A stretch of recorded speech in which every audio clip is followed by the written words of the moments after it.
కళాశాల ప్రైవేటీకరణకు వ్యతిరేకంగా వైఎస్ఆర్సీపీ కోటి సంతకాల సేకరణ. వైద్య కళాశాల ప్రైవేటీకరణకు వ్యతిరేకంగా వైఎస్ఆర్సీపీ కోటి సంతకాల సేకరణ. ఎమ్మెల్సీ మేరుగా మురళీధర్ ఉమ్మడి నెల్లూరు జిల్లా గూడూరు వైఎస్ఆర్ కాంగ్రెస్ పార్టీ ఆధ్వర్యంలో రాష్ట్ర మాజీ ముఖ్యమంత్రి వర్యులు వైఎస్ జగన్మోహన్ రెడ్డి గారి పిలుపు మేరకు రాష్ట్ర వ్యాప్తంగా రాష్ట్ర ప్రభుత్వం తీసుకొచ్చిన వైద్య కళాశాల ప్రైవేటీకరణకు వ్యతిరేకంగా మండల గ్రామ స్థాయి నుండి పట్టణ నియోజకవర్గ జిల్లా స్థాయి వరకు రాష్ట్ర వ్యాప్తంగా కోటి సంతకాలు సేకరించి నెల రోజుల పాటు ఈ కార్యక్రమం నిర్వహించబోతున్నామని గూడూరు నియోజకవర్గ సమన్వయకర్త స్థానిక సంస్థల ఎమ్మెల్సీ మేరుగా మురళీధర్ వెల్లడించారు.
వ్యతిరేకంగా ఉన్నటువంటి ప్రభుత్వాల్లో కూడా ప్రశంసలు పొందే విధంగా, ప్రతిపక్షం కూడా ప్రశంసలు పొందే విధంగా కాలేజీని సుందరవందరంగా తయారు చేయడం జరిగిందని కూడా ఈ సందర్భంగా నేను తెలియజేస్తున్నా.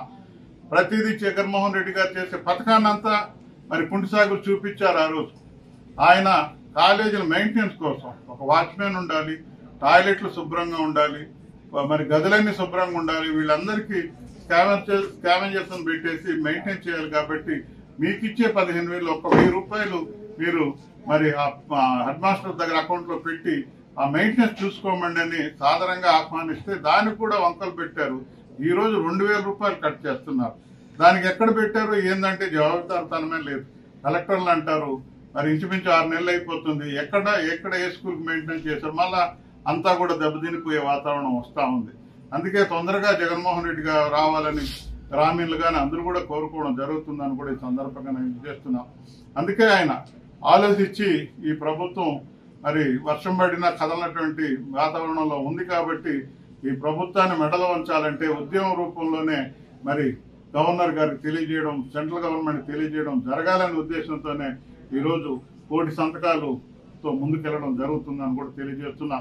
మా కార్యకర్తలు అదే రకంగా ప్రజలు, పార్టీలకు సంబంధించిన లేనటువంటి తటస్థులు కూడా ఈరోజు దీన్ని ఆహ్వానిస్తున్నారంటే వారు చెప్పినట్టుగా కోటి కాదు 2 కోట్ల సంతకాలు కూడా సునాయాసనంగా మరి ఈరోజు పెట్టడానికి మరి ప్రజలు మరి అంత ఆదరిస్తున్నారంటే మరి కూటమి ప్రభుత్వం మీద ఎంత వ్యతిరేకత ఉంది. ఈ వ్యతిరేకమైన ఆలోచనతో కేవలం దోచిపెట్టేయాలి, ప్రైవేట్ పరం చేసేయాలి, వాళ్ళు సొంతంగా లాభపడాలనే దుర్మార్గమైనటువంటి వాతావరణంలో ముందుకెళ్తున్నారని కూడా మీకు తెలియజేస్తున్నా. ఇంకొక విషయం, భారతదేశ చరిత్ర కాదు, ప్రపంచ చరిత్రలోనే ఏ దౌర్భాగ్యులు కూడా మాట్లాడలేరు. ప్రజలకి నాణ్యమైన మందు ఇస్తానని ఏ దౌర్భాగ్య రాజకీయ నాయకులు కూడా అట్లాంటి ప్రామిస్ చేయరు. దురదృష్టకరం. ఇప్పుడున్నటువంటి ప్రభుత్వ నేత ఎలక్షన్ ముందుగా నాణ్యమైన మందు ఇస్తానని మోసం చెప్పారు. రాజశేఖర రెడ్డి గారు, డాక్టర్ దివంగత నేత వైఎస్ రాజశేఖర రెడ్డి గారు చెప్తుంటారు, అసెంబ్లీలో కూడా మాట్లాడారు. మరి చంద్రబాబు గారికి ఏది నిజం చెప్పినా తలలు మరి 1000 ముక్కలయ్యే శాపం ఉందేమో, అందుకే ఆయన ఏది నిజం చెప్పడని ప్రతి అసెంబ్లీలో కూడా ఆయన గుర్తు చేస్తుండేవాడు. అదే వాతావరణం కనబడుతుంది. నకిలీ మందు అని మాట్లాడారు, నాణ్యమైన మందు అని మాట్లాడారు. ఈరోజు నకిలీ మందులు ఎక్కడ చూసినా అమల్లపల్లిలో కావచ్చు, ఇబ్రహీంపట్నంలో కావచ్చు, ఒక పెద్ద మాఫియా జరుగుతుంది. దీనికి చిన్నబాబు హస్తం ఉందని స్పష్టంగా కొన్ని పత్రికలు రాస్తున్నాయి. వాళ్ళ ఆధారం లేకుండా ఇంత పెద్ద మాఫియా జరుగుతుందని మాట్లాడుతున్నారు. ఎక్కడ మాట చెప్పారు, ఏ రకంగా తయారు చేశారు? ఈ వాతావరణంలో ప్రజల ఆరోగ్యం కూడా ఆలోచించలేని విధంగా దౌర్భాగ్యమైనటువంటి నకిలీ మందు, స్పిరిట్ తో కూడినటువంటి మందు, పేగులంతా తాగితేనే 5-6 నెలల్లోనే కాలిపోయే రకంగా, కిడ్నీలు దెబ్బతినే విధంగా, షాప్ లోకి వెళ్లి మందు తాగితేనే ఉదయాన్నే కాళ్ళు వాసిపోయే విధంగా ఈ రోజు వార్తలు వస్తున్నాయంటే ప్రజా జీవితం గురించి, ప్రజల గురించి వీళ్ళు మరి చాలా కఠినంగా వ్యవహరిస్తున్నారు తప్ప వేరే ఆలోచన లేదు. ప్రజాక్షేమం అనేది వీళ్ళకి ఏ కోసానా కూడా మరి వాళ్ళ రక్తంలో లేదేమో అనిపించే వాతావరణం కనబడుతుంది. చాలా బాధాకరం అని కూడా తెలియజేసుకుంటూ, మాకు ఆదేశించిన మా ప్రీతమ నాయకులు మరి లైక్ చేయండి, షేర్ చేయండి, సబ్స్క్రైబ్ చేయండి. మరిన్ని వీడియోల కోసం బెల్ సింబల్ పై క్లిక్ చేయండి.